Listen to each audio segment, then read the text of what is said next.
She not only had called the divorce lawyer, but she had set an appointment for January 12th to meet with the divorce lawyer in order to carry out the divorce.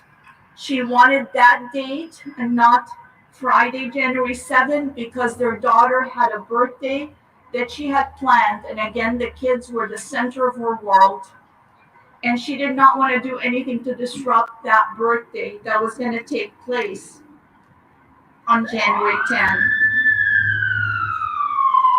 The last text message that May sent was on January 7th at 8:15 p.m. to her family. She sent that on Facebook Messenger. That's another set of warrants that were done.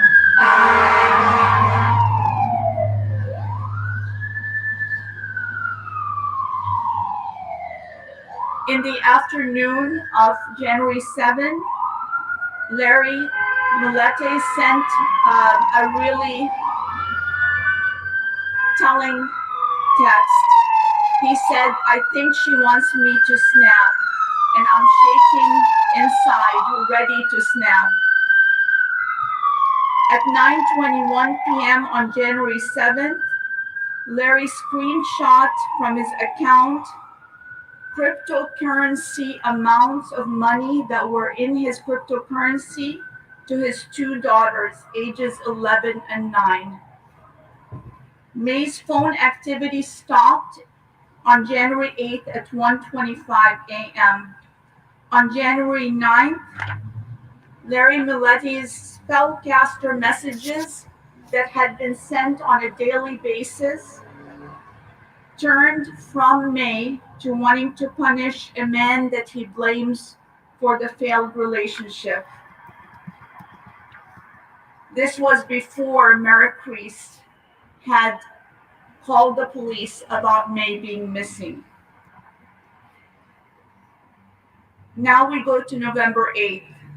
Security video retained by Chula Vista PD showed the defendant on January 8th at 5:58 a.m. in the morning moving his Lexus GX460, a black Lexus, with the license plate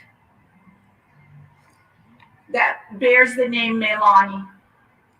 The Lexus was already backed into the driveway, but Larry Millete repositioned that Lexus where the back of the Lexus is in the entrance of that garage. He repositioned it where no video camera can capture whether a body was put in the back of the Lexus or not. But based on that positioning, we're not able to see that vantage point. At 6:45 a.m., after repositioning the car at 5:58 a.m., Larry leaves and he does not return to the house for 11 hours and 21 minutes. He leaves his phone behind so that there is no ability to track the GPS or location on the phone. He takes his 4-year-old and leaves the two older children at home. When asked by investigators, he said that he went to Solana Beach for 11 hours and 20 minutes at the temperature that January 7th is. When shown a map, he pointed to the Torrey Pines Beach, which is 4 miles away from the Solana Beach.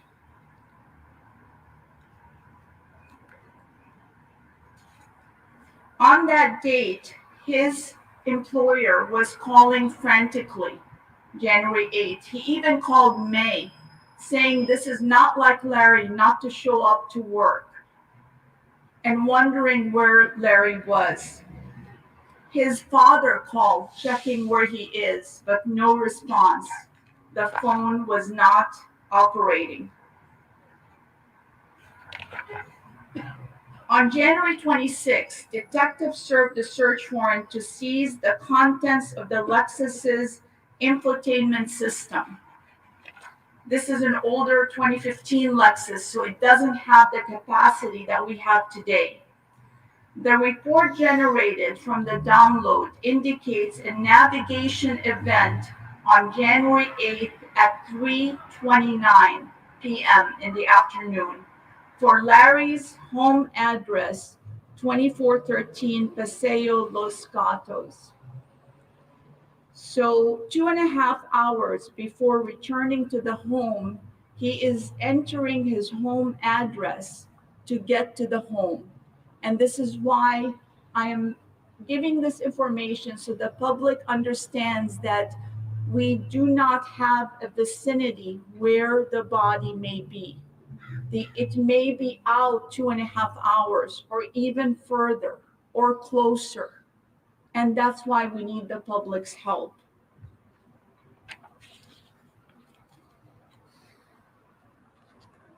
Also, Larry's messages that were captured in the search warrant showed that he was informing his boss that she's serious and is going to get the divorce.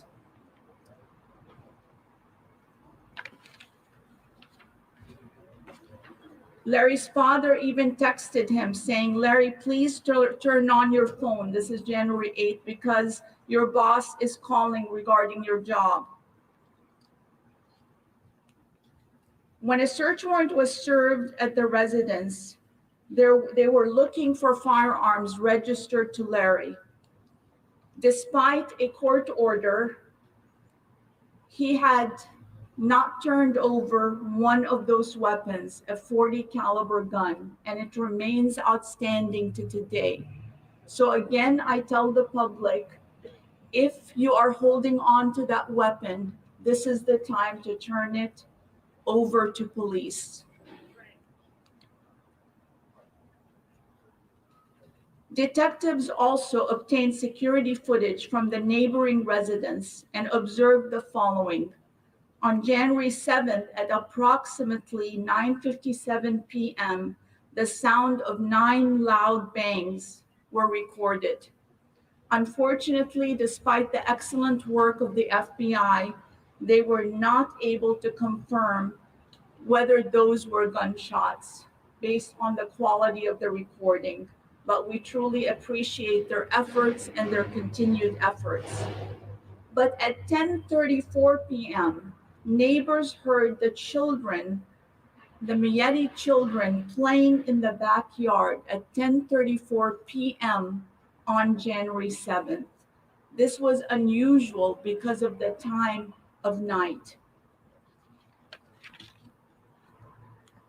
On the evening of January 8th, May's brother went to the house around 6:30 p.m. By now, Larry had returned. When he arrived to the residence, he was worried about May because they had not heard from her, and May was always in contact on her phone. He went up to her room and knocked on the door, and there was no response. And then he went out to the street and looked in her room and did not see any lights.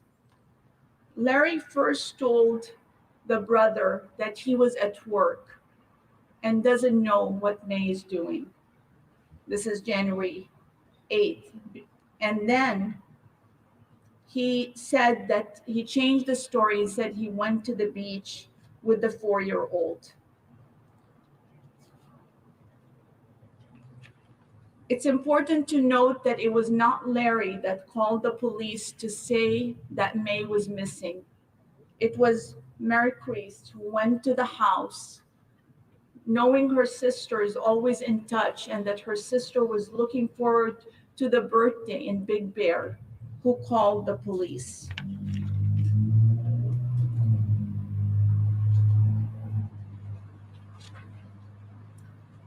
Part of a no-body investigation is to look for proof of life. And in this case, for 9 months, there is no proof of life that May is alive. Case law is clear that in today's world of finances and everything being tracked, that shows no proof of life. May excelled at her job. She was committed to her career. She loved her children. She was looking forward to a birthday that was coming up that she had planned. And after January 7th at 8:15 p.m. in the evening, that was her last communication to anyone via text, social media, or phone call. The team also looked at all of the finances, and while she had a savings account and she was making a decent living, there was no withdrawal from any account, not before, not during. All her valuables were left in the house. All 4 cars are accounted for. But a key piece of evidence was where was May's phone, because being able to track that phone gives you a really important piece of the story. And after an extensive recreation and experiment that was done in September of 2021, it was clear that May's phone was in that San Miguel Ranch neighborhood at her home or thereabouts. That means that May did not leave, did not go anywhere. She always had her phone. I talked about the financial evidence, which is very, very important.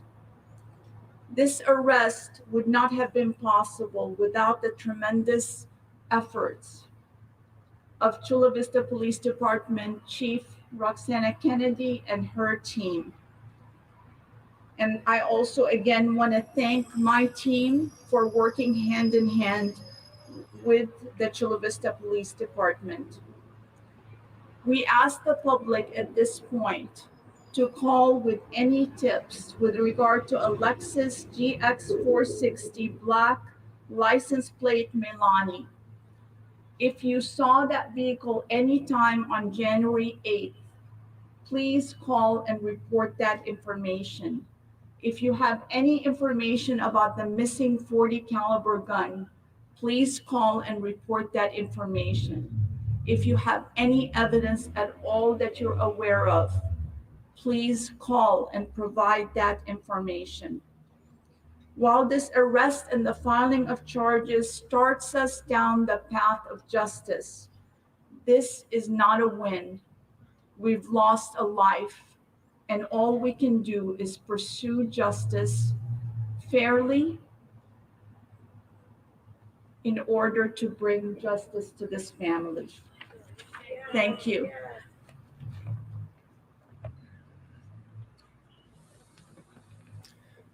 Thank you to Chief Kennedy and San Diego County District Attorney Summer Steffen.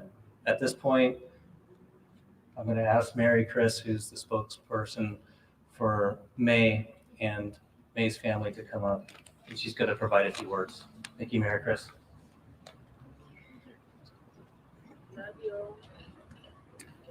We love you, Mary Chris. Thank you.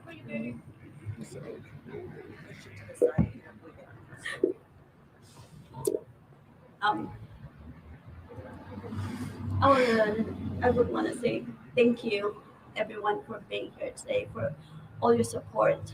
Of course, I want to thank Chula Vista Police Department for relentlessly working on my sister's case to this point. Chief Roxana Kennedy, thank you so much. You tell us you're praying for my sister. That means a lot to us. The DA's office, thank you so much. Summers, Stephen, thank you so much, and all your team, thank you. They tell us they've been working hard day and night, working on my sister's case, even though we don't see it, but they're working hard to hopefully to get to this point. It's been 9 months, and also with the community support, we were able to do it. Sorry, it is just overwhelming at this time for me. I'm still trying to take it today.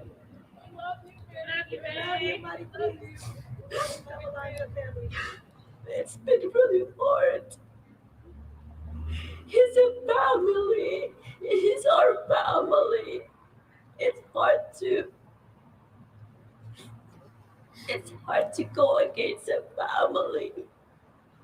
He's been with us for 20 years. My sister did love him. She gave him 3 kids. She just can't let it go. And this is still not the end. We're still have a long way to go. We're still asking the public, please help us bring my sister home. We will, Marie Chris. We will. I still want to see my sister.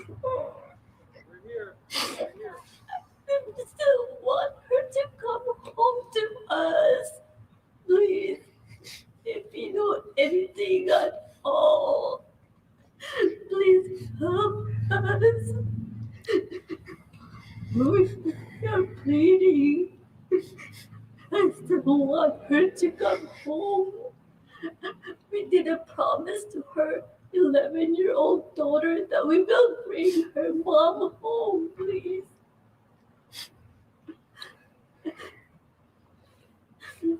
Let the kids know where their mommy is at. Let them know the truth, that they'll still be brought up And that she didn't abandon them. healthy. She didn't just get up and leave. I also want to thank the media for never giving up on the family. Yes. On Maya's case. You guys put her face on all the televisions, newscasts, social media. You guys never gave up on us. And you guys didn't let this case become a cold case. Just like the police department. Thank you, everybody. Men and women in blue. We love you guys.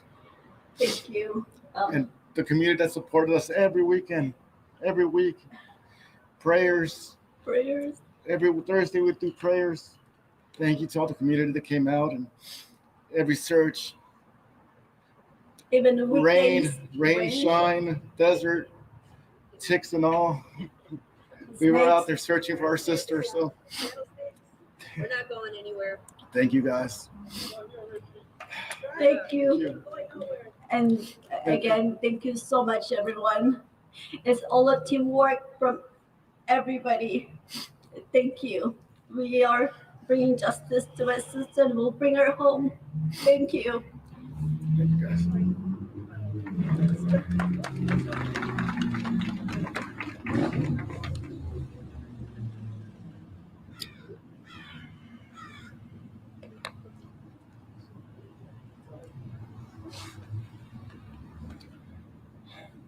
So thank you to Mary Chris and Richard. Like it's been mentioned several times, this is an active and ongoing investigation. We still do not have May's body. And somebody out there may have saw something, or they may know exactly where she is. That person can remain anonymous. They can report it to Crime Stoppers, or they can call the Chula Vista Police Department or the District Attorney's Office. And please provide that information. All it could take is one tip, one lead to lead us to where May's body is. With that, I will open it up to a few questions. If they are specific to the District Attorney's Office, let me know. If they're specific to the Chula Vista Police Department, I'll be happy to try to I answer have a that. question for Summer, please. Summer, I realize that you're not going to talk in depth about the evidence, but can you tell us the guns that were confiscated and the other things taken from the house, does any of that constitute physical evidence that points you to their involvement? Or is this just largely a circumstantial case? Yeah, I can't talk about the evidence, but it is a case that's built on a piece by piece circumstantial evidence at this point. Does that concern you in the process of prosecuting? No, we've prosecuted several missing body cases. Fortunately, in one of them recently, the body was discovered right before the trial. We're hoping that that happens really to bring finality to the family. But we feel very confident about the prosecution and the evidence that we have. District Attorney, are you able to seek the death penalty without a body? And I have a follow-up. Seeking the death penalty is not related to whether you have a body or not. It's related to whether we have a special circumstance. Right now, the charges are murder, and there is not an alleged special circumstance. A special circumstance is something like the murder was committed in the course of a robbery or kidnap or rape. Those are things that constitute a special circumstance. Maybe some evidence will develop of a special circumstance, but at this point, we have a murder. And would it be a mitigating factor if Larry lets the people to reveal where Maya's body is? We always want to know where the body is, and we hope that anybody with good conscience will allow May's family and her children to have a burial place to visit their mother. Are you searching for the cell department? Is he talking? Okay, thank you. We don't answer that. Yeah, so unfortunately, this is an active and ongoing investigation. There is a lot of questions that we can answer. We obviously want to protect the case, like the Chief Kennedy and District Attorney Summer Stephan had said. This is going to go in front of a jury. At that point, the case will be laid out to a jury. So until that happens, there's a lot of questions that you have that we are not able to provide you answers with today, just due to the fact that this is ultimately going in front of a jury and will be tried there. I have a question. Is there any question specific to the Chula Vista Police Department before we wrap it up? Chula Vista Police Department over here. I'll be right with you, ma'am.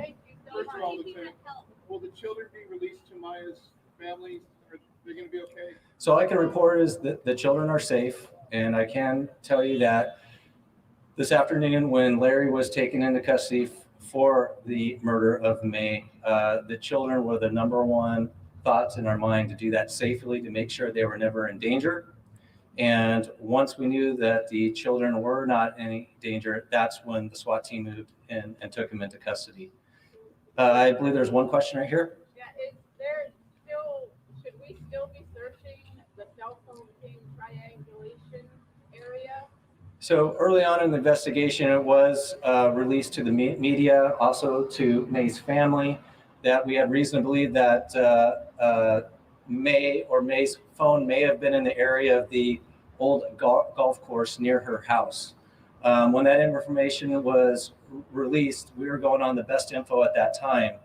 At this point, we've been able to analyze that data more closely, and we feel that May's phone never left the residence.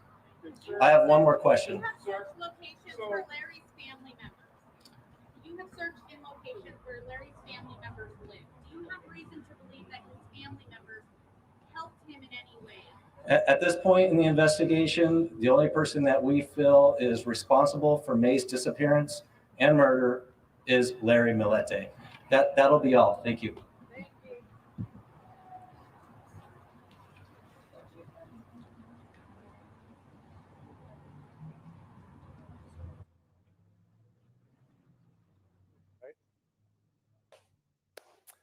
We've been listening to a news conference announcing the arrest of Larry Millete. His wife, Maya, has been missing for almost 9.5 months right now. We heard from two key speakers, the police chief from the city of Chula Vista. We also heard from District Attorney Summer Stephan, who was able to lay out quite a bit of evidence in the case, but did indicate that she is only unveiling at this point what has been unsealed, that there are a number of sealed search warrants and a number of pieces of evidence that she is not able to talk about at this time. And the biggest thing we found out, besides the fact that Larry Millete has been arrested, is they still do not have a body. And they are asking for the public's help, not only to try and locate her, her SUV, and now we are understanding that a gun that Larry owned that has also now been missing. Yeah, right now we're going to start the time. It's time to start the 4.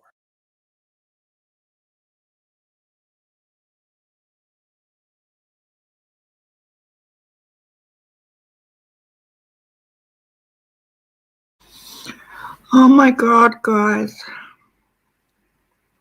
That was so sad. I just had to. I was over on Doug's and I couldn't hear a word they were saying because he's so upset and emotional. And I get it, Doug, but I really wanted to hear what was going on. And can you imagine being in I don't know how to pronounce her name properly. Marrakesh. Oh, sorry, I'm still sniffling. And it's this world of true crime is so roller coaster-ish. That's not even a word, but you guys understand. You know, one minute it's exciting that they've got this asshole, but then it's so sad.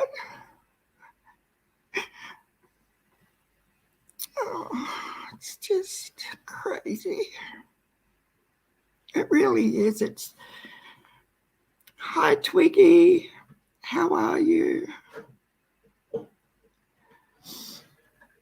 Oh, I just hope that the little ones go to Maya's family now. He didn't outright say that's going to happen, but I'm sure they will be going to them.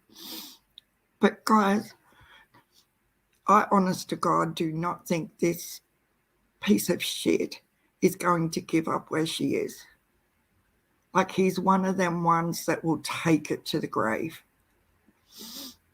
It's good news he's been arrested now. Yeah, I know it's awesome news, Twiggy, but just to watch her sister in that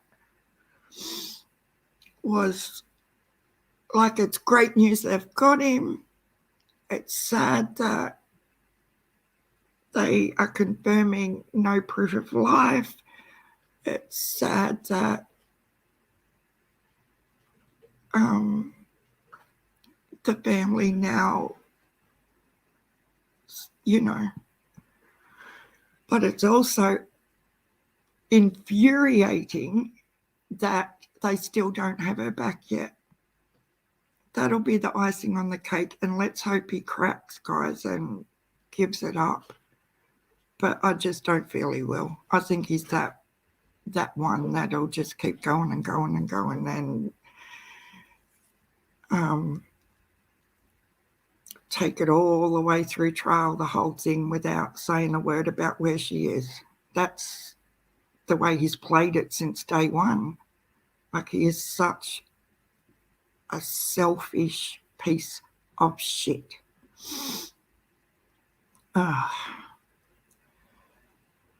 that's what I mean about your emotions. Like, it's real life. This is what it's all. We follow true crime, but I know we have to be prepared for these sort of things, and it's still hard when you have to. Millie says, oh, sorry, Millie. Larry, dude, at least pinpoint them in the right direction. They have searched a big area and can't find Maya. Well, see, the thing is, from what I got out of that, is He was gone for 11 or 12 hours. So the distance he could have went in that 12 hours, she could be literally anywhere. That's what they were saying, the amount of time. And them kids were out in the yard playing at 10:30 at night because there was no parent there for obvious reasons. Yeah, Twiggy, I think they will go hard. I really do hope they can get it out of him. Let's keep the fingers crossed. Hi, Celador. And I haven't said hi to everyone. I'm sorry. I just went live with it because I wanted to hear it. And I didn't know if anyone was around, but I just wanted it. So hi. I was trying to text type hi to everyone as they come in. But I'll say a proper hello. Hi, Twiggy. Hi, MCOS. You found Discord. Okay. Millie's here, Chantel's here, Miss Justice. Oh dear, guys. And I said to MCOS when she got into Discord, I'm like, and I was only joking back then, I said, you know, welcome to another crazy day in this world. Hi, Veritas. I don't know if you're still here or not. And it is literally crazy. I haven't seen this. Yeah, it's a lot. Because I know her fam searched around the Mexican border and couldn't find her. Hello, everyone. Hi, Crime and Justice. How are you? Is there an update in what, Celador? I'm in the house. I just jumped on really quickly, but I'm dying to have a cigarette now. I'm shaking like a leaf. I'm going to take this outside. I should have enough battery. Sorry for the noise. Let's hope the dogs don't bark. We've got the garbage man out the front. What's really sad is that here in San Diego, we have the ocean, desert, mountains, and Mexico. Yeah, it's and Doug's been down there for no thanks with his drones, trying to help as well. Oh, dearie me. Me too, but it's cold outside. I'm stalling.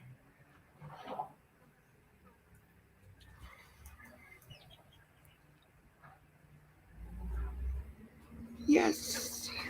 Oh, where's the bloody lighter? Oh, it's in my pocket. I'm going to turn the camera on, guys, but beware. I don't think I've even done my hair. I just think it's more personal. There we go. She could be anywhere. Yes, she could, Marlena. Welcome, Marlena.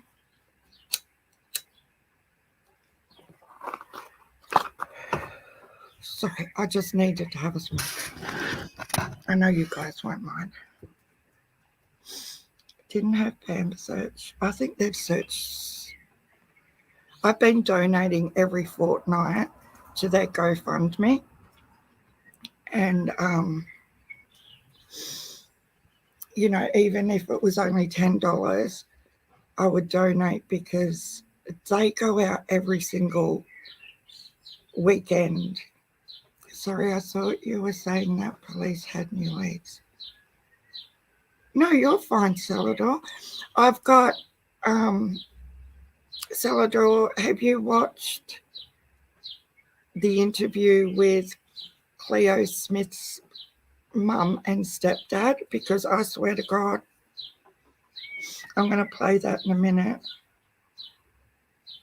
I do look like crap and I haven't done my hair, I haven't done anything. Yeah, I really don't care what I look like. That's irrelevant. I just needed to have a smoke. Yeah, her sister's a nurse. She's a registered nurse, Millie, and she she quit her job so that she could concentrate on looking for her sister. I'm 100% convinced they are both involved. Absolutely.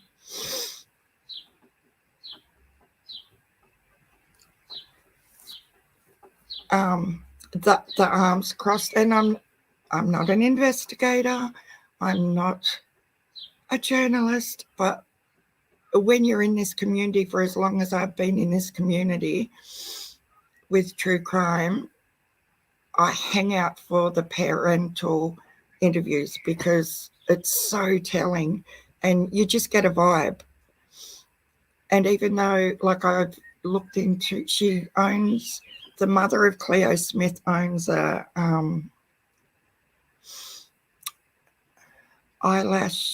eyebrow salon, from what I can gather, and sells candles, and looks like a beautiful little family on Facebook, you know, all the photos, well dressed. Oh, Janet wants a cigarette, does she? But yeah, Facebook, you can put anything on there to portray anything you want to portray. And I know I shouldn't be coming straight out and saying the parents are involved, but just go and buy that interview. I was more distraught on Sunday night when I couldn't find my cat. And I talked about this the other day. Like, this house was in mourning, and this couple haven't seen the little girl for 4 days, and there was not one tear. There was no nothing. And they both sat there with, I'm going to play it, see what you guys think. The partner, he just, no, sorry, he's just, no, there's just something about both of them. Okay, because we're all smoking. Have you noticed, I don't know if you guys have noticed, but there are so many creators and subs who all smoke. It just blows my mind, because if you go anywhere here in Australia and you want to have a smoke, you honestly feel like a leper and you're a criminal because you're having a cigarette somewhere. And on here, I feel so comfortable saying I need a smoke, because mostly everyone smokes. It must be just our natures, like we're addictive little beasts. But in saying that, I was thinking about this last night, and I know it's not about Maya, but I have the most addictive personality where, you know, years ago I used to be addicted to them games on Facebook, Farm Town and all that sort of stuff, you know. If there's something you can be addicted to, but I've never been addicted to drugs of any sort, ever. You know, I can't say I've ever tried. I've tried marijuana 3 times, but I've never, ever. And I thought, why is that? Why did I never get addicted to drugs when I can be addicted to 50,000 other things? It's just weird. A lot of people smoke here. We really do. And I don't feel like I don't feel guilty because I'm saying I really need to smoke. Have a walk. You don't need cigarettes to smoke around there. Just take a breath. Oh, really, Celador? Smoke 'em, ladies. I like cigars. Oh, wow. My hubby has the odd cigar, usually around Christmas time, but he's a smoker too. Hi, Priscilla. Puerto Rico. Millie. Yeah, I don't know. It just seems to come. It probably really has nothing to do with calming me down, but we have this perception when we get upset or angry or any sort of emotional state that a cigarette is going to help us, and it really doesn't, probably. I know it lowers your blood pressure a tiny bit. I smoked for almost I quit 2 years ago, and I'm still waiting for this feel better thing. I was told I would get it if I quit. I quit 2 years ago for 7 months. No, this is really weird.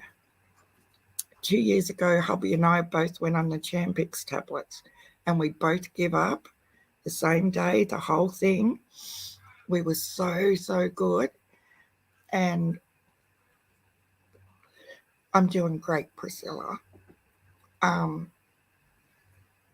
Yeah, and you're not going to believe this, but exactly the same day, the same afternoon, we both secretly from each other went and bought a packet of cigarettes and both started smoking on the same day. We weren't anywhere near each other. We weren't talking a bit, like I hadn't seen him all day, and he, and then it come out a couple of days later. I couldn't handle hiding it from him anymore, so I told him, and he said, "Are you serious? Because I did too, on the same day." And I just thought that was the freakiest thing. But my thing is, in Australia, we have this ad, and it says, "Don't give up, giving up," So to me, don't give up, giving up is like a catch-22 type statement. So should I keep smoking and giving up every time? Do you know what I mean? Start smoking, give up, but don't give up. Oh, it's just so confusing. But I just thought it was. And the worst part about it is when you give up for that long, you think, oh, I can do it again. I did it. I can do it again if I want to. It's my choice. I'll do it when I want. But yeah, I've got to get them tablets again. I think my doctor's going to be a total shit about it, though. I'm going to take this back inside now. You can hear the garbage man coming. Sorry, guys. Oh, dear Lord, what a day. So we're going to have a quick look at this interview with little Cleo's. I did have a live scheduled, but we'll just stay here for a minute. Where did it go? I'm going to share the screen. Thanks for coming in, everyone. Oh, dear.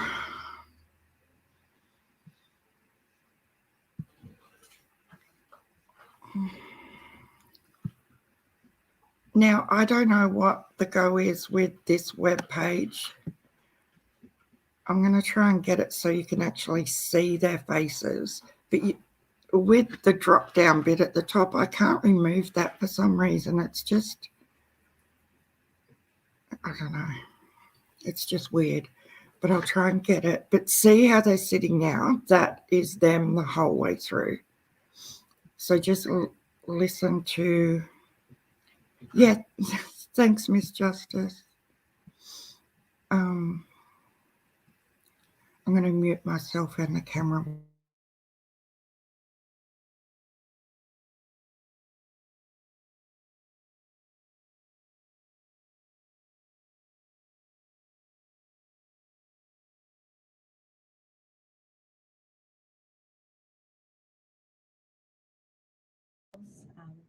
We got here about 6:30. It was just before dark. We were able to put the tent up, put a gazebo up, get everything ready for both the girls so then they could go to bed.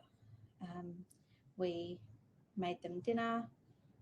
Cleo, she went to bed probably about 8 o'clock. A little one had dinner. She went to bed. We had dinner. We went to bed. That was about it. We went to sleep. Cleo woke up at 1:30 and wanted a drink of water. I got her some water, and yeah, she went to bed. I checked on Isla, made sure Isla was okay. I got back in bed, and that was it really. We went back to sleep. Woke up to Isla wanting a bottle. As we passed the divider, like I went into the other room, and the zipper was open. Cleo was gone. And that was about it for Saturday morning until everything started. The zipper to the outside. Yeah. And you mentioned Cleo was gone, so you looked down and.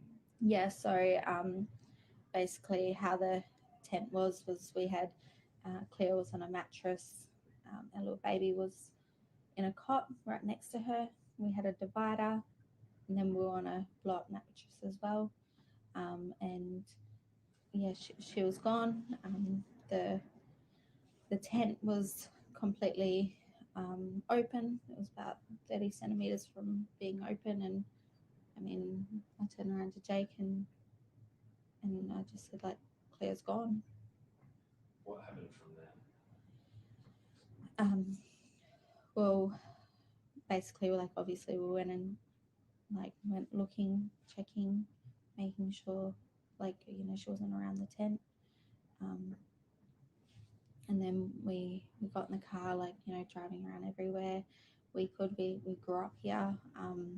We literally grew up, you know, probably like 100 meters from literally where our tent was where we stayed at the same age. So we just looked everywhere that we went as kids, and we couldn't find her. And then we realized that we have to call the cops. Like, she's not here. And then yeah, we called the cops, and then just all went into motion. What was going through your mind at that time? Everything.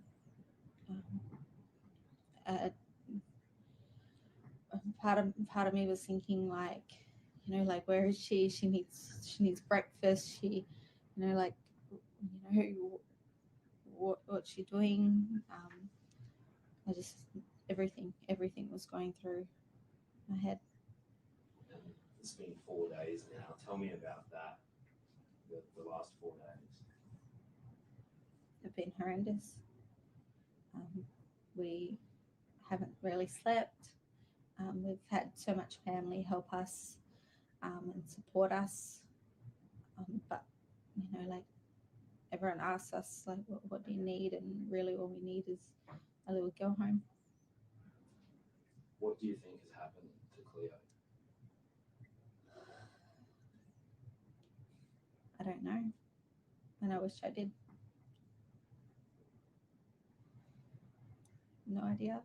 There's probably a million things that I've thought of, and everyone else, and, you know, as everyone tells us, you know, they're searching every angle that we probably have thought of.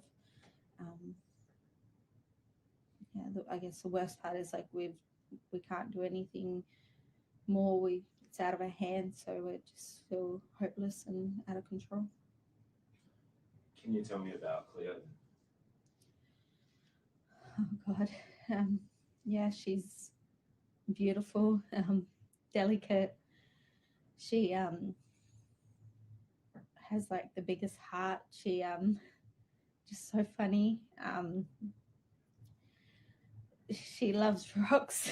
She collects rocks. She loves makeup and dressing up. She, you know, every day wants to wear a princess dress. She's beautiful. She's so sweet.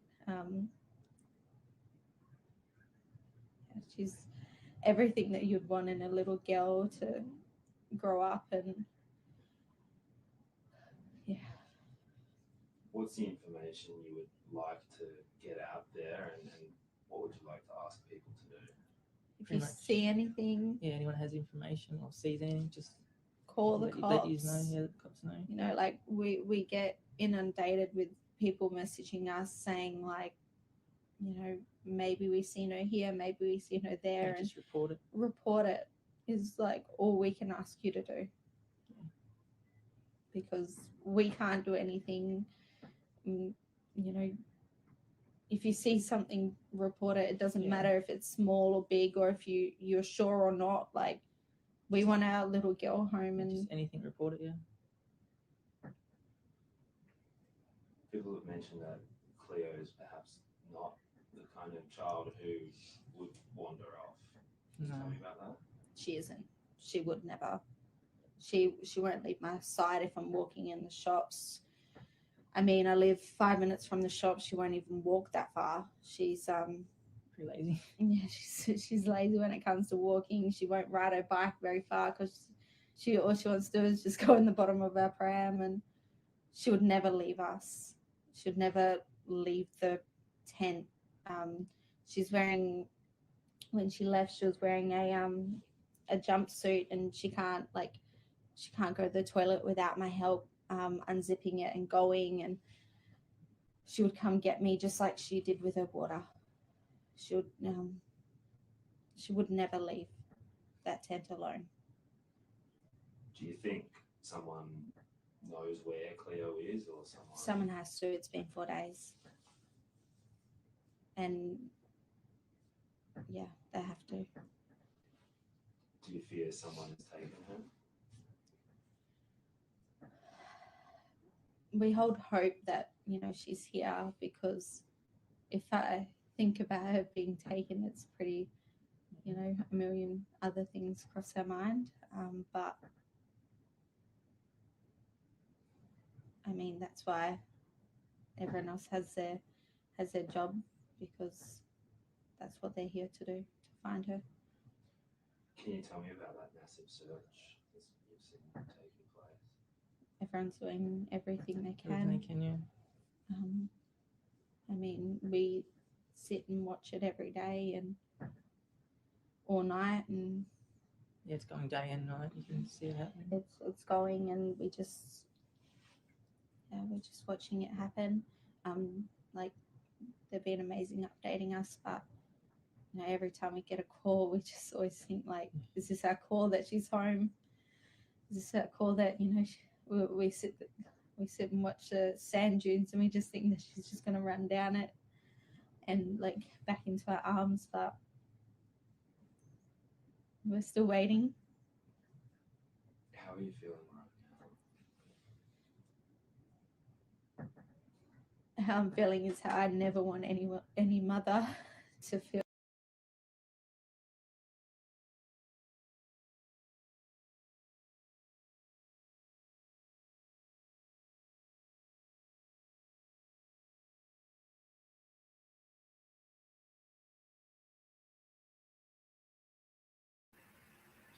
Sorry, guys, it's buffering. I don't know why. It's just been a pain in the neck. Hopefully it'll start again in a second. Don't know how much longer it has to go. Yeah, there's a little bit more. We'll just see if it unbuffers. But did you all notice? No, you're not going to do it, are you? You rotten little sod.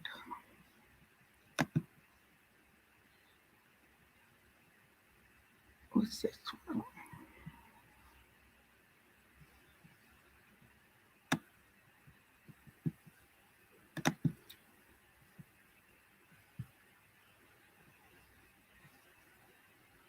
She's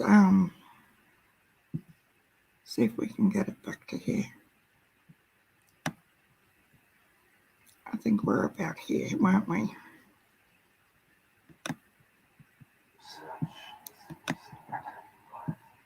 Everyone's doing everything they can. I mean, we sit and watch it every day and all night, and yeah, it's going day and night. You can see it happening. it's going, and we're just watching it happen. Like, they've been amazing updating us, but every time we get a call, we just always think like, is this our call that she's home? Is this our call that, we sit and watch the sand dunes and we just think that she's just going to run down it and like back into our arms, but we're still waiting. How are you feeling right now? How I'm feeling is how I never want any mother to feel with their child. How would you imagine Cleo might be feeling? Scared. Terrified.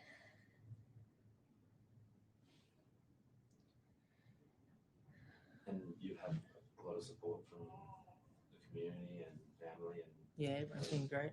The community's been amazing. Our family's been amazing. We've got a huge support system with our family.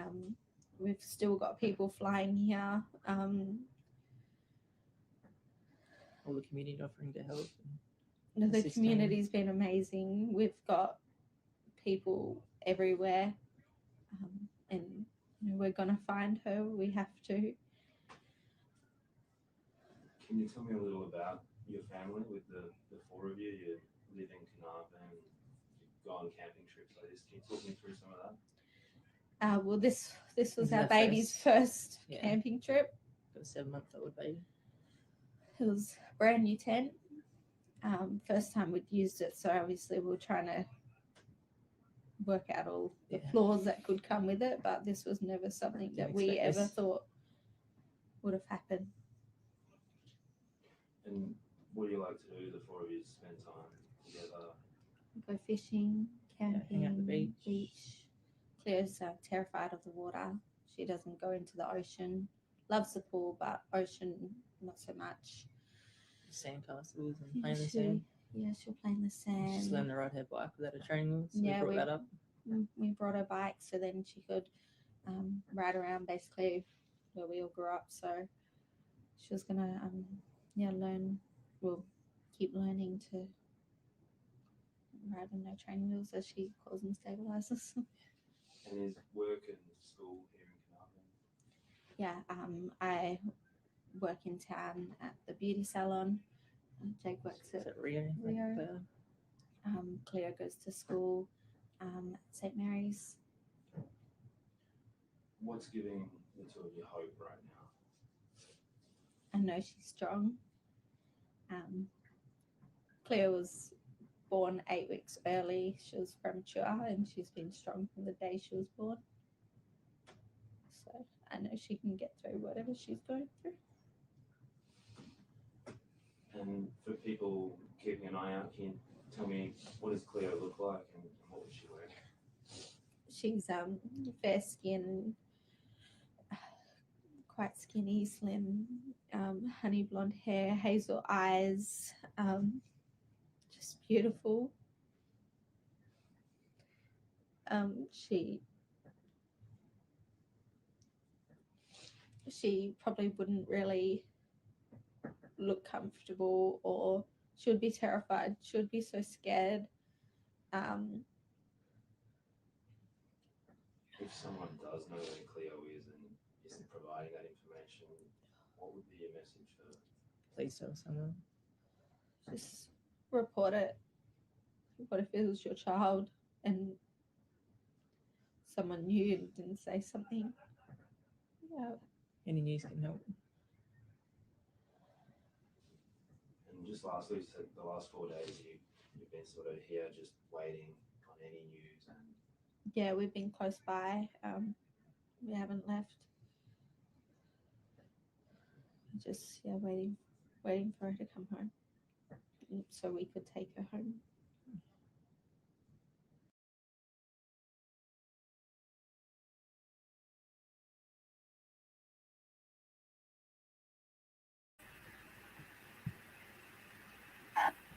Certainly none they're willing to share publicly, Sorry. but that doesn't mean forensics, detectives, and the search party. I don't buy it one little bit. Firstly, they got there. So think about the people that were camping at the same area. they didn't get there till it was dark to set up. She said they arrived there at 6:30 and it was dark, because after the video I played yesterday, a guy come on and said they didn't get there till it was dark. And I said, where did you read that? So I went and investigated myself, and sure enough. So it's not like they'd been there all day and people had seen this little girl running around, if we're going with the abduction theory. Like, that was pretty telling to me that they'd only just arrived that evening when it was dark already.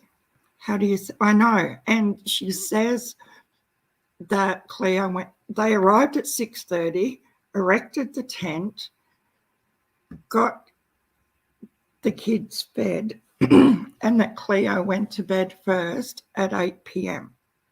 That's a lot of shit they got done in an hour and a half, to the point where the child's ready to go to bed right now at 8 p.m. After it would take that long just to get this tent set up without beds and cooking dinner and all the rest of it. I just thought that time frame was a bit short. The fact that it was dark when they arrived and no one would have seen that there was a 4-year-old little girl running around all day at a campsite. And to me, it didn't look like there was heaps of people there anyway. But then in the Facebook groups, they were saying they were both really badly inebriated after the kids went to bed, by people that have come forward and said that. That's probably got nothing to do with it. They've had a few drinks, whatever. But I found that to be... Now, the little girl had a onesie on as well, okay? And in another part of the interview, I don't think she said it there, but there's another part of an interview online where she says Cleo couldn't go to the toilet unless her mum assisted her with getting her out of the onesie to go to the toilet. Now, if that child went to bed at 8 p.m. and she woke her mum up at 1:30 a.m. for a drink of water, yes, Twiggy, that's where I was going with this. 1:30 a.m. she woke mum up for a drink of water. Mum says she got her the drink of water and she went straight back to sleep.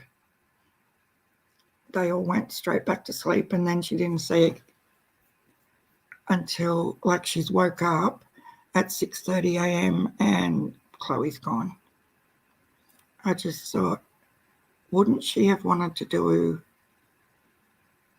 a wee at 1:30 a.m. maybe as well? It just, kids wee like every 10 minutes. I just think it's all weird.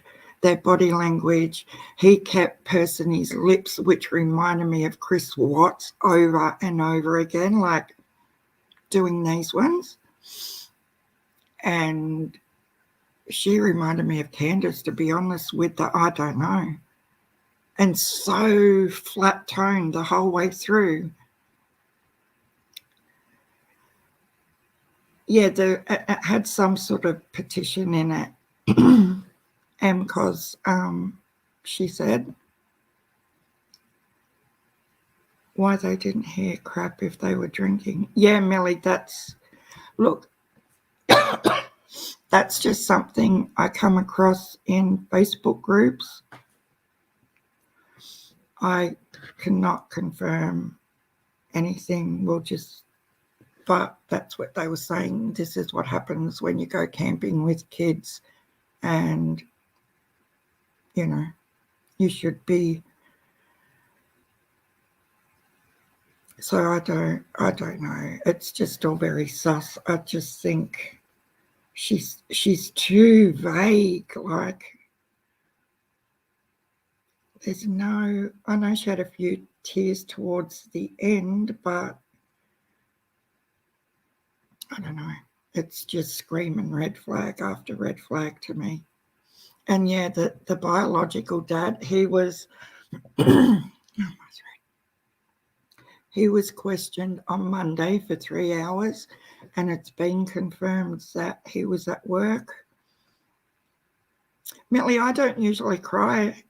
I've got to be really, really upset to start crying. And I know I shouldn't be probably throwing it out there what I think, but I'm not sorry. I think they know exactly what's happened.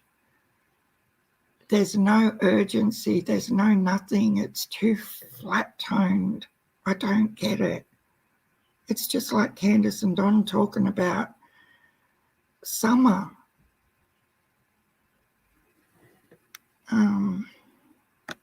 Then, yeah, it's just bizarre to me. So she waits for her daughter's request for water, but not when the zip on the tent opens. A stranger walks in, grabs the child without making a sound, and leaves along with the sleeping bag. Yeah, that's what I'm saying. And who would know that there was even kids in there if they didn't get there till dark? And the kid was only awake for an hour and a half before she went to bed. Come on now. So it's sort of down to a 50-50. I think it's pretty fair to say that she didn't just wander off. So then your process of elimination, it's sort of down to 50-50, isn't it? Whether it's them or an abductor. Because if you look at the terrain, there's no trees and really high scrub or anything like that. It's quite flat and open. Like, if she'd wandered off, they would have found it by now. Anyone else taken young kids camping? I'll tell you, as a parent, you never completely sleep. Yeah, exactly, Celador. Carol says the police have said they are investigating if there were footsteps, etc. I think they already sus. And it's very telling that she said, we grew up around here and we camped like 100 meters over there. So brand new tent, another giveaway. Like, they've gone there for the purpose.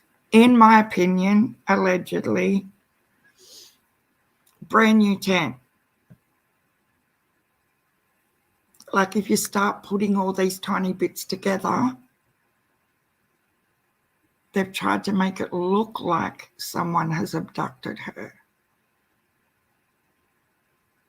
Yeah, Blisco, they could have had them all together, but they purposely had a tent with a petition. Hi, unicorns are real. Welcome. I feel useless in emergent. I freeze. Like, I'm a nurse, but if anything happens with my kids or grandkids or hubby, or I just freeze. I panic so bad. But in a frozen state, I can't think, I can't act. It would have taken ages to put that up. Yeah, Carol. Don't you think, like, if you're there at 6:30 p.m. and a Western Australian guy that was commenting in the comments last night to me, He's saying it's dark then, because New South Wales is 2 hours ahead of Western Australia, I'm pretty sure. And so he was saying, Sharon, it was dark when they got there. So people, they're putting a tent up in the dark. People haven't seen her running around. She was awake for an hour and a half roughly, and then went to bed. After they put up the tent, fed the kids, got them into bed. It takes me an hour just to feed kids without putting up tents and getting beds ready. And they had blow up mattresses, she said. So they had to have time to blow up the mattresses. And even if they had a compressor, it's still going to take time. Like, it does not make sense to me. And the fact that they said, yeah, she took the sleeping bag. The sleeping bag she was in was taken as well. But I like the questions the reporter asked. And yes, there was a good sign that she was talking in present tense. But there was a couple of times I did catch her where she said she did slip up a couple of times with the past tense. So I don't know. Time will tell. But the way they sat there really defensive, that guy, I don't know. But that's where my brain is going right now with that. Yeah, it is spring in Australia, but it's still chilly over night time here in Queensland's not. It's always warm, but New South Wales, we still had our fire going 3 days ago. It was icy on the weekend. Yeah, so it's just, you know what, it was funny. Last night, hubby and I were talking about this, and he said, oh, it'll come out, you know, like, I think this will be solved pretty quickly. And I said, yeah, a lot of American cases aren't, though. They drag on for months and months. Look at poor little Summer and Michael Vaughan. And I said, it's not like that here in Australia. They seem to solve them pretty quick. And he said, oh, yeah, what about William Tyrrell? And I'm like, oh, damn. He's not even into the whole true crime thing. And he called me out within 20 seconds. What about William Tyrrell? And I'm like, yeah, righto, smart ass. Not making this about me, just want to reply to Miss Justice. I have posted from, oh my God, but I don't know if that's related to me freezing during emergencies. Oh my God, Millie, I'm so sorry that's happened to you. That is crazy. And yeah, it probably is an emotional. No wonder you freeze. I just freeze because my brain just goes, can't deal with this. Someone else needs to take over and sort it for me. Hi, Tony Marie Branch. We are getting towards the 30s in the day on windy as at night time. Oh, thank you, Tony, for letting us know. So you guys are 2 hours behind New South Wales. Am I correct with that, Tony? Isn't this bizarre? We live in the same country and I don't know the time zones because it all changes during, we've just started daylight saving over here. What are your thoughts, Tony? What do you feel about the mum and stepdad, if you don't mind talking about it?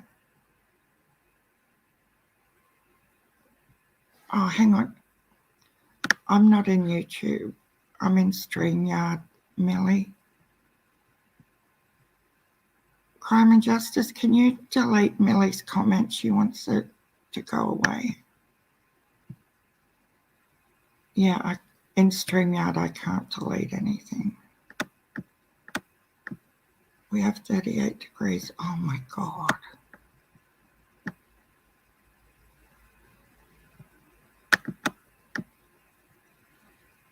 Three hours behind. So it's only 8 a.m. over there. Wow. Hi, Bex. Barry and Larry. I know. How good is it? You've missed all our tears, Bex. We played the media conference and we're all bawling our eyes out. It was so sad for Maricus. And don't know, it's got me concerned that the sleeping bag hasn't been found. I don't think there was one, to be honest. I'm going to get dragged for this, but she's too calm for me. That's the only way I can look. She's too calm. I know we all react differently, but I'm sad for the kids. Oh, me too, Bex. We can't believe how. Yeah, it's good that he's been arrested and thank God it has happened. But let's hope he gives up where she is, because we really, and at least the little ones are going to understand that Mum didn't just run off, that he's got to be convicted yet. I understand that, like in a court of law, and where they will already be warm, so a onesie would be. I thought that too, Carol, to be honest, but I wasn't sure about, because the nights over here are still really, really mild, where you've got, like a couple of blankets, quilt, all that sort of thing. And I've still got socks on, so it's still chilly overnight. Here we go, camping easy. Okay. It's getting light by 5:45 in the morning, because I have so many eyes on me right now. Yeah, I get it, Millie. God bless you for all you do for victims. I don't do anything, Bex. It's just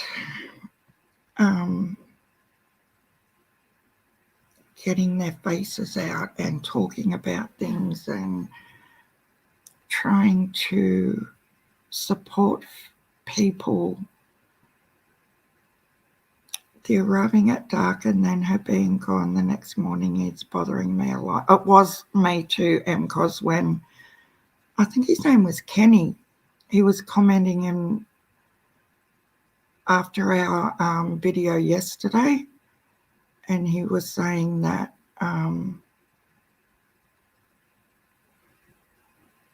the time, not the time factor, but he was saying, I thought they must have got there in the morning, set up, spent the day and gone to bed, whatever. But when he said they didn't get there till 6:30 p.m., I was, confused. I cried so hard with Maricus. She has waited for so long for this day, and I know it's a relief. And yet it still hurts. Yeah, I know. Crime and Justice, it's crazy.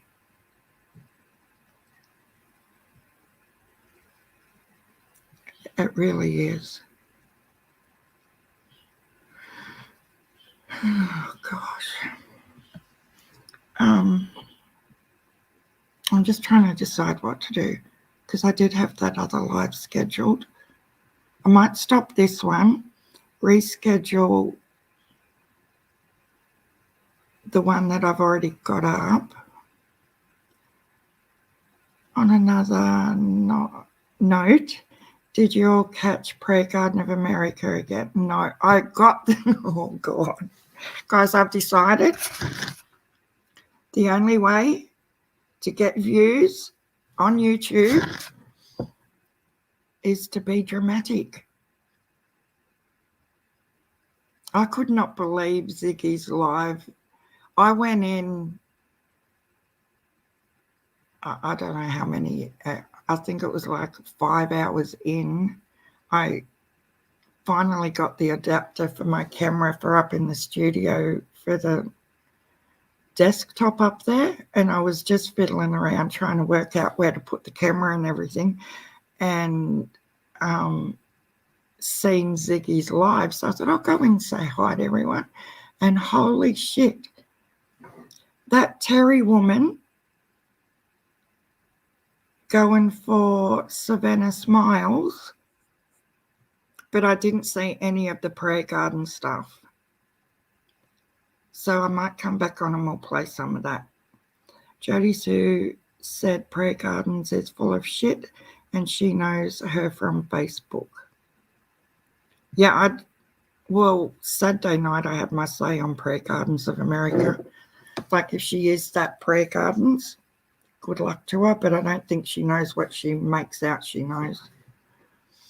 But 800 and something people were in there, and it just blew my mind that I'm lucky to get 25. And I thought, what am I doing wrong, people? Maybe I need to just start being a crime channel. There were trolls trolling. They were even using the real names of Jody Sue's ex and his mother. Oh, really? Is that in Ziggy's live, Twiggy? Oh, Scott's live.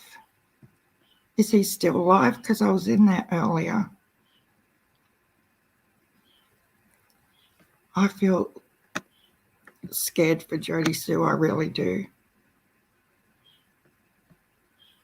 No, I think this Prayer Gardens woman is madly in love. Here she is. He just ended. Here's Jody Sue. How are you? I know how you are because I was in Scott's live when he first started earlier. This shit is insane. But you know the funniest thing? So I went out of Scott's because he was talking about, he read the email from Penny saying she was throwing an olive branch out to BK. And I said, oh, dear Lord, this is insane. So I went over and went through Benny's live. So Benny's so excited, guys. He thinks everyone's going to be a lovely, big, happy family. The entire internet just went and protected Voldemort. Protected him.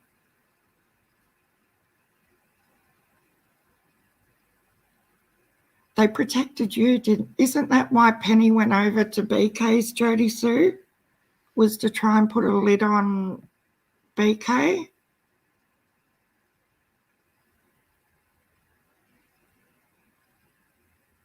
But I thought it was amusing that, if you haven't seen BK at the end of his live about Jody Sue, when Penny piped up and said that her and 423 Chase are going to do a call with Benny, he was so excited. It was like Santa Claus rang him and said, I'm bringing you presents this afternoon. And he was rubbing his hands together and he was like a little 10-year-old kid. So excited. And everyone's going to be a big, happy family now.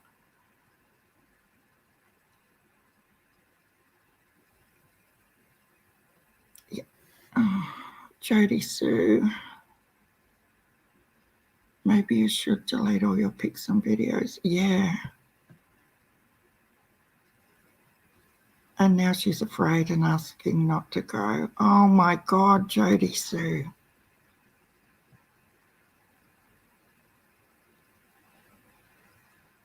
I wish we could just wrap you all up and bring you to Australia so you're safe.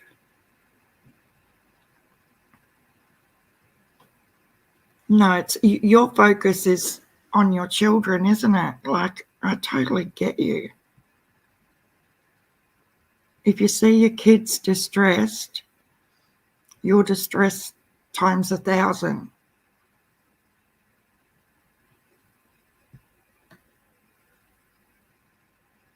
Like, I have faith that Penny will do everything she can to try and squash it, and 423 Chase will too. These people are, they're beyond evil.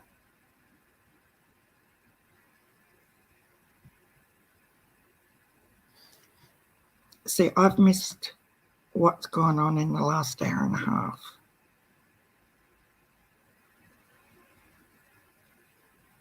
I've had my vids and pics public to help others. Some are DV victims.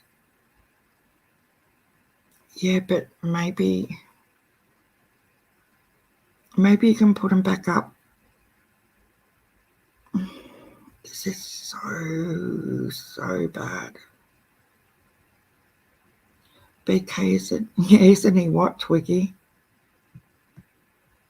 And just to see his delight that he thinks everything is going to be smoothed over and everyone's going to be working with him and he's going to come together with Penny and Scott and 423 and be a big happy family. I do not wish BK wouldn't say, I'm trying to protect Voldemort. I'm not. I just can't stomach you. Yeah, I know, Jody Sue. I heard you say that.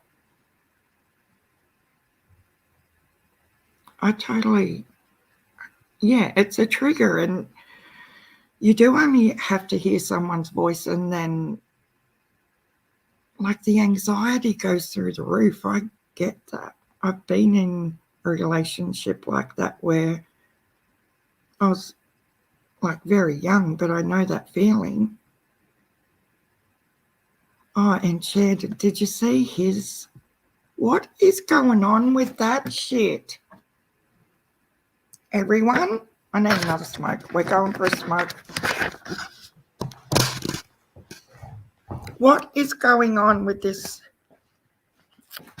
Okay. So I was in Scott's live last night, my time. Must have been morning his time. And here's a cigarette. We're out here with the birds again. And, oh, really? I can't do this shit. Everyone goes over there and I have nobody. Share, Ziggy. I know I've got to start a fight with Ziggy. So this is apparently how all this YouTube shit works. You got to be fighting with someone so it goes back and forwards so you can have viewers. Shut up. I'm not talking to you. See what he does to me? What's the story with this Enchanted Life pass, and why is he going for Scott now as well? Like, this is just getting really, really weird to me. Hi, Josie. Push out, came out to groups were posting. No, that's not okay. Yeah, everybody that's involved with Summer's case, Jody Sue, I am 100% sure they all feel that your focus is to bring awareness to Summer, and you were right there, so you know what was going on in that road. You know, your focus has been about Summer. you've got to. Ziggy was just on Scott. She seems fine and was being grown and not starting anything.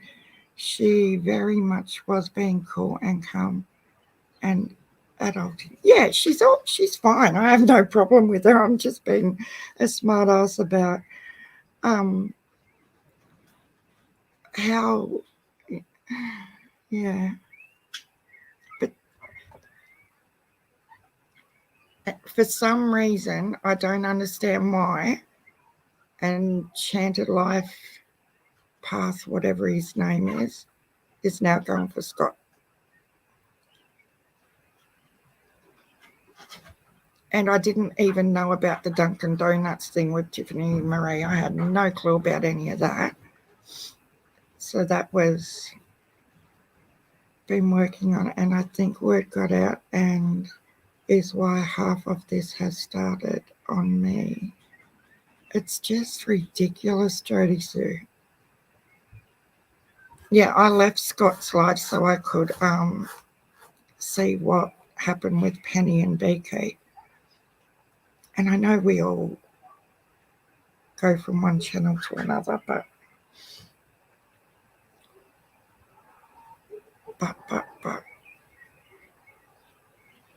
it's crazy. I didn't know about the Dunkin' Donuts thing. I was like, wow. That sort of blew my mind with the whole Tiffany Marie thing. I don't. Penny is very mature and level-headed, and yeah, I really, really admire the way she can, work things for the good. It's doing my head in too much bullshit. Yeah, it is, Twiggy. It's crazy. But it seems like people like crazy, as in the chroma side of it. She and I spoke. Oh, that's good. I'm glad she spoke to you. And Scott read out the email from Penny saying she was going to do that. So I don't know this squall tit. Is it a man or a lady? Because they come into our chat a couple of weeks ago. But then the squall tit read them. Yeah, that's crazy. Yeah, it does sound like people are getting really, really nervous. Oh, it's a lady. Okay. And she's local. I don't know why. I always thought she was an Australian. It's crazy stuff. Hangs out with Candace and Don. Okay. Also a Laker. I was going to check her out, but I haven't yet. No, I haven't either, Twiggy.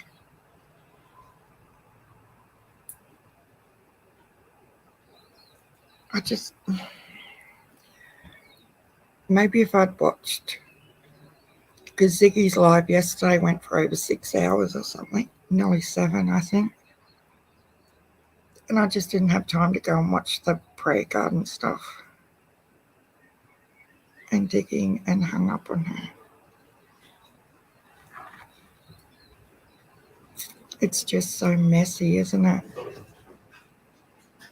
I just want you and your kids to be okay, though.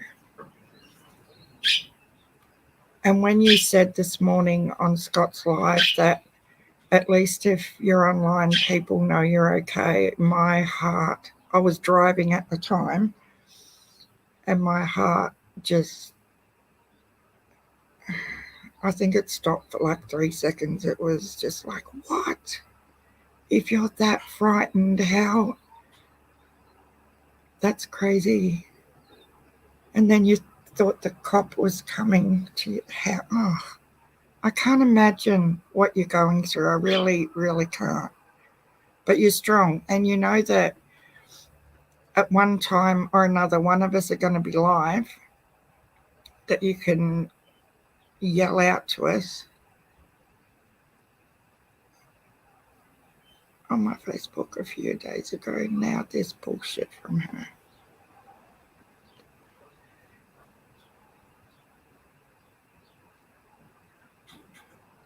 Anyone know why Scott has really got it in for Tiffany? Carol, I think it comes down to the fact that Tiffany, it just snowballed. It just went from one extreme to another, from 1 to 100. Tiffany wanted to go up on panel during the marathon to iron out the crease of this waiver issue, and Scott wouldn't let her up. Okay. And then apparently, I haven't seen it yet, but apparently she come into the last 10 minutes of the marathon after the fireworks and was in the type chat, and it all blew up. That's all I know about that 10 minutes. And Scott went for her again. And I thought that would sort of be the end of it, but it's got worse. And as I said the other day, I'm not picking sides. I enjoy all their channels, and I'm not going to not stop watching one because they have issues with each other. But last night, Scott's live, he wasn't happy still and was still voicing what he thinks about her and her past and everything else.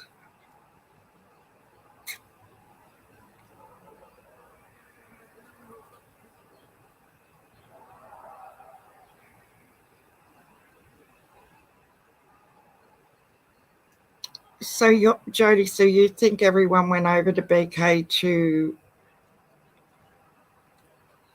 stop him from doxing, so they're protecting Voldemort, not you? It's so messed up.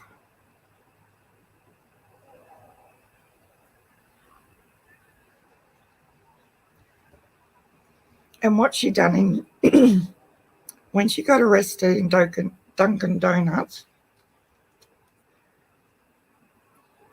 is a personal thing that she did, and it's her business as far as I'm concerned. It's got nothing to do with how she feels about Summer or anything she talks about. I'm not defending anybody. I'm just saying the way I look at things. I'm not going to unsubscribe and do all that sort of crap because there's a fight going on between two creators, you know? I think we can be impartial and still get along with everyone. That's what I'm trying to do. But I'm going to say this, and I don't give a shit. You can all unsubscribe and I don't care. But this shit Molly Golightly's doing is pissing me off.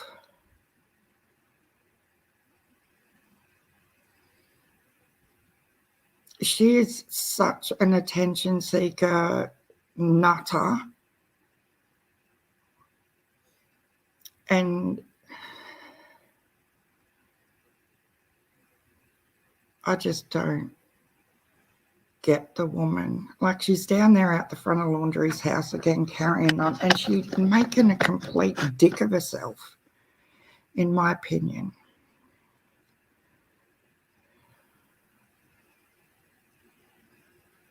We're actually going to protect.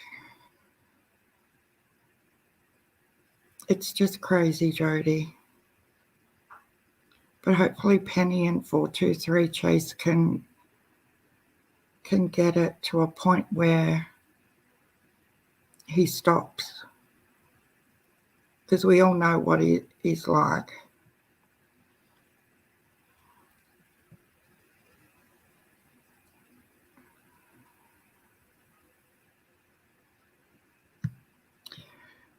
I was a little bit put back because I did go over and watch. I'd never heard of John Unhinged, whatever I'd never ever heard of him before Scott started talking about him. And I will own it. I went over and watched the whole hour, 40 minutes of the Dunkin' Donuts thing. And it's not something I would ever do in front of any of my kids or grandkids and throw a cup and all that sort of shit. I wouldn't do that. But that's me. I wasn't in that situation. And that's her private life. Does it affect me in any way? Hell no. I don't. I think a lot of people have a YouTube career and then they have their private life, as we all know Chris McDonough says. I don't know who she is. We're talking about Tiffany Marie Carroll. She has a channel and she's best friends. Well, I don't know whether they're best friends or not, but she's really close to Molly Golightly. And I can't do Molly Golightly, I'm sorry. I'm not going to pretend that. Yeah, but I don't get it. Gen F. I don't get this. Well, it is a secret life when you can't show your face ever. And you portray yourself to be a certain person. But I can guarantee you right here, right now, I don't pretend. What I say, what I look like, here is my home. I'm not trying. I've never been arrested for anything in my entire life. You can look up anything you guys want to. I'm just me, and I'm not gonna be any different. I've got nothing. I'm transparent. I've talked more to you guys about my real life than I do to real friends, you know. But if you go and watch the shit that Molly Golightly's doing just to be on a worldwide audience out the front of the laundry's house, it just makes me feel ill. Yeah, you're probably better off, Carol, not knowing. I know Tiffany Cheney is right. Oh, Molly Golightly. Yeah, she's more about drama and all that sort of stuff. She does do some true crime, but she sort of, it's just drama, really. It's bizarre to me why she thinks it's a great idea to go down there. Like, the police come because there were complaints made about her at the front of the laundry's house. This is only yesterday or the day before. And she's there again today, I think. And she makes me feel sick, to be honest. And I don't like being bitchy on here, but I would be embarrassed if I was related to her. Terry is a pain in the ass. That's where I was going with before. She was on Ziggy's live going for Savannah, and she's over on Cher's channel constantly and referring to everyone else on them other channels and being derogatory and horrible, and then comes onto Ziggy's and tries to play victim. I can't do that.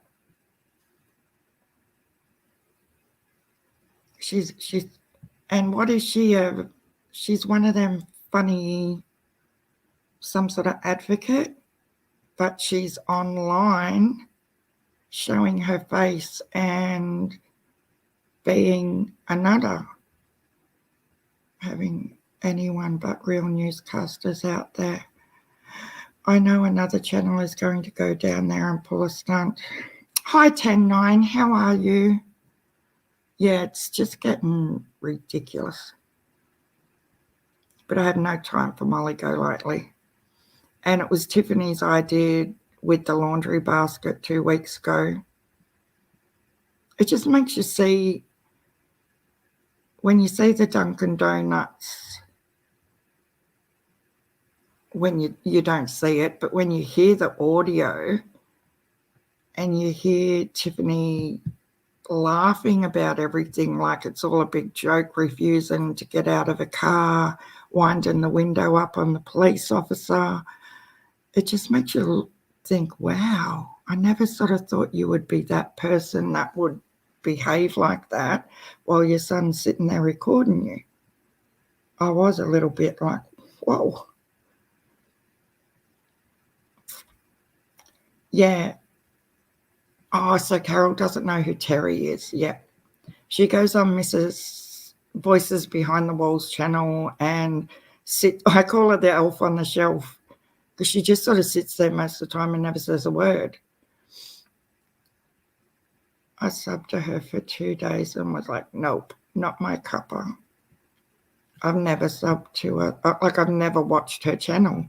I've only ever seen her on Mrs. Shares, and yeah, but that's what I'm saying, Sharon. There's the worst video out there, straight up racism, talking about the city of Atlanta. That is, was that Tiffany Marie or was that Laura from Life Perplexed?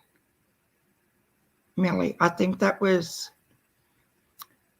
Life Perplexed talking on Molly Golightly's channel. I think I know what you're talking about. And then Molly Golightly's son come in and he just happened to have a black friend with him. So Molly pulls him onto camera to say, oh, more or less, look at me, I like black people. I know, I'm pretty sure that's when you... Oh, okay, so Tiffany was on there as well. Yeah, they're 3 little peas in a pod. And that's okay, but if it's genuine concern and help and everything. Okay, so my opinion on Tiffany and the marathon is she could have let the marathon finish and then waited a little bit and then said what she wanted to say to Scott. But it did come across to me that she did deliberately go in there towards the end to piss Scott off. And I don't think he's going to stop, guys. But he's entitled to his opinions, and as much as Tiffany's entitled to hers. But anyway, I'm going to go because I've got to take the mother-in-law to the eye doctor. Yeah, Millie. I'm totally hearing you. Oh, Libby. I am not.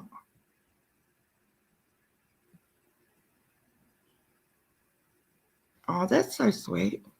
No, I have been doing the camera when I've been in the house, and I finally got my adapter for the studio so I can have the camera on up there because I'm going to start doing some more of my sewing ones. So I needed to get that set up properly.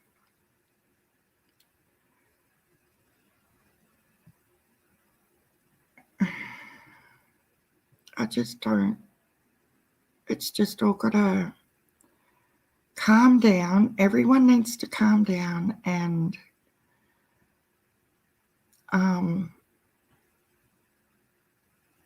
be adults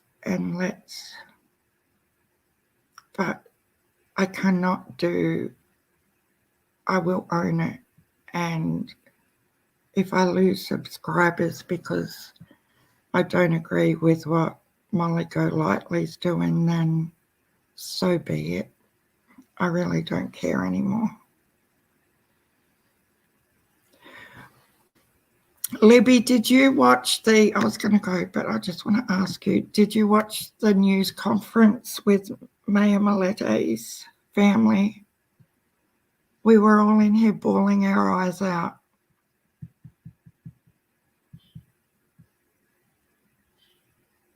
Oh, thank God. I thought you were going to be angry with me because I'm not happy with Molly. Like, I don't watch all of her stuff, but I just think she's using the laundries because she knows there's so much media there and she's not in it for the right reasons. Hi, John QQ. How are you, my friend? I've made so many friends. I just love it. And John, I just wanted to let you know how much it meant to me of your lovely words in the post-marathon video you did. And I'd put my comments up about the marathon, and just while the marathon was happening in them 7 days, in this true crime community, I've never felt so included. And even, you know, someone saying, oh, hi down under, like it just, a lot of creators, when they get to so many subs, they don't give two shits about who's in their chat anymore. Like, I know chats go fast and I get all of that, but it's like, oh, you've only got, they rate you on how many subs you have as to whether they will call you out or not and just say a hi. And just for you guys to say hi and be acknowledged is amazing to me, and I respect you so much for that, because yeah, I'm only a tiny little channel, but you shouldn't be rated on how many subs you have, whether you're important enough to be called out or not. And I really appreciated that. And I actually went back and screen recorded your little thank you from Sharon Down Under. You know, you're a sweetheart or whatever. And I played it to my hubby and my kids, and they were all so excited and thrilled that, because do you know what, my 12, when I went live, when Q went to sleep on her channel that night, or Saturday night here, I'd been shopping that day and bought all the new Paw Patrol fabrics for the quilts and everything we're doing. And I was on Q's live, and we figured out that she'd fell asleep. And I said, guys, I'm going to go live. We can't let this stop. It's the least I can do. So I've gone live, and I forgot so it was my normal stitching night. So I had friends over for stitching, and they're all sitting there, and I said, guys, I can't help it. I've got to do this. Like, it's got to keep going. I've got to keep these links up. And I know it was noisy, but my 12-year-old granddaughter is sitting there with my friends saying, this is not good enough. How rude is Nan being? Like, and you guys could probably hear her in the background saying, I feel really sorry for you guys because Nan's just ignoring you. But they knew what I was doing, and that it was for a good cause. And I was apologizing to them. I'm sorry, guys, but I've got to keep doing what I'm doing. You know, this is important. This is about summer. And they all know about summer, and they were fine with it. But it was amusing to me with the way we bring the girls up that the 12-year-old thought I was being so rude and disrespectful to my guests. And when I played her back the little screen recording of what John had to say, I said, Lay, remember the other night when I was doing that live and you thought I was being really rude to my friends, I said, listen to what this man has to say about what I did, and then you can have a think about that. And yeah, it was just, and you should have seen the look on her face. Yeah, anyway, that's just a little story for you. I thought, and she goes, Nana, I am proud of you, but I still felt sorry for your friends. And I said, I did too, but they understood, like, it's all good. We're going to have so many not thousands, but probably hundreds more stitching events. It's not the end of the world. I apologized afterwards. Everyone was so, and they know all about Summer and all the cases that I talk about.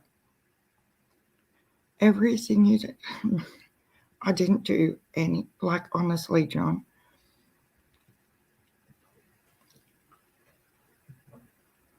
Oh, we're going to be right there with you, John. And Q. We're like a big family now, and I hope it stays that way, and we all have a great future together. But yeah, it does bother me sometimes that some of the big creators just flip over you like you're nothing because you're a little channel. Like they started where a lot of us new ones are too at one time, and I think sometimes it can swell to a point where they forget that. But it's important you remember. Everyone should remember where they come from, and that we're all individuals and we all have feelings. No, you don't, Libby. I know you don't. And I know YouTube is a big, big world, but respect is a big, big thing too. It's not like I'm going to every channel to bash. No. But I just find it funny that, if you have something controversial or a big argument happening on your channel, you'll get 800 people, like in Ziggy's last night. And if you're sitting here talking from your heart, what have I got, 14? Like, it just amazes me. Anyway, guys, I've got to go and get organised to take mum-in-law to the eye doctor. Are you going live at all tonight, Libby? John, because I'll be there. Oh, thank you, Em, because I know I rattle on sometimes, but I just love being here, sharing my world with you guys. And it's awesome to be able to share our emotions with what went down today with Larry, Millete, and Summer and everything else. It's important. Yeah, anyway, I better go and stop talking, otherwise I'll be here all day. But I will come back on later. I have my moments too, like anyone's. Okay, thanks, Libby. Thanks, John. Thanks, everybody who come in. Give us a thumbs up and a subscribe if you're new. And I better go to the ladies, and I'll talk to you all soon. Bye.